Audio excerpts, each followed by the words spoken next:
of dogs.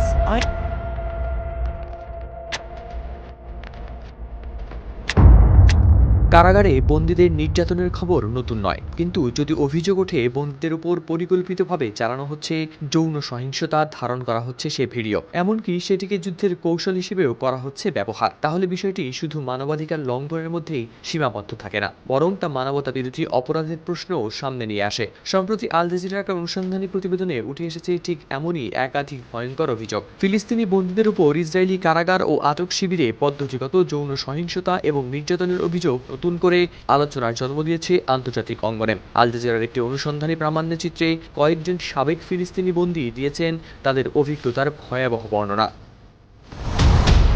গাজার সাবেক সরকারি কর্মচারী মোহাম্মদ আল বাকরি অভিযোগ করেন, 2024 সালের ঈদ উল ফিতরের দিনে তাকে এবং আরও কয়েকজন বন্দীকে নগ্ন করে হাত ও চোখ বেঁধে সারিবদ্ধভাবে দাঁড় করানো হয়। এরপর তাদের উপর যৌন নির্যাতন চালানো হয় এবং ভিডিও করা হয়।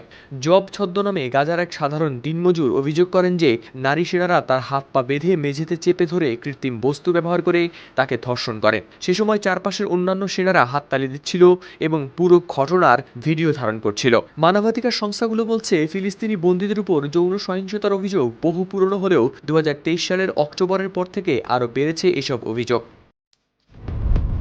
2025 সালের মার্চে প্রকাশিত জাতিসংঘের একটি প্রতিবেদনে ইসরায়েলের বিরুদ্ধে যৌন ও লিঙ্গভিত্তিক সহিংসতার পদ্ধতিগত ব্যবহারের অভিযোগ তুলে ধরা হয়। একই সঙ্গে ইসরায়েলকে সংঘাতপূর্ণ অঞ্চলে যৌন সহিংসতা ব্যবহারের অভিযোগে অন্তর্ভুক্ত করা হয় কালো তালিকায়। Human rights watch, amnesty international এবং ইসরায়েলের মানবাধিকার সংস্থা বিতসেলেমও বন্দীদের সঙ্গে আচরণ নিয়ে প্রকাশ করেছে উদ্বেগ। 2024 সালে সদে তেইমান আটক শিবিরের একটি ভিডিও ফাঁস হওয়ার পর আটক করা হয়েছিল কয়েকজন রক্ষীকে, তবে পরবর্তীতে তাদের বিরুদ্ধে আনা অভিযোগ প্রত্যাহার করা হয়। জাতিসংঘের বিশেষ দূত ফ্রান্সেসকা আলবানিজের মতে, এ ধরনের নির্যাতনের উদ্দেশ্য শুধু শারীরিক ক্ষতি নয়, বরং একজন মানুষের আত্মসম্মান ও মানসিক সত্তাকেও ধ্বংস করে দেওয়া হয়।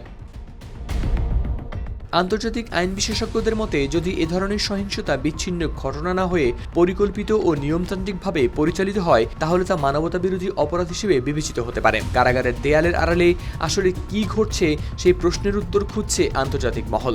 কিন্তু সবচেয়ে বড় প্রশ্ন হলো, এই গুরুতর অভিযোগগুলোর নিরপেক্ষ তদন্ত এবং দায়ীদের জবাবদিহি কি আদৌ নিশ্চিত করা সম্ভব হবে, নাকি এসব অভিযোগও বিশ্বের অসংখ্য অমীমাংসিত মানবাধিকার বিতর্কের মতোই হারিয়ে যাবে ইতিহাসের পাতায়। শামীম, RTV।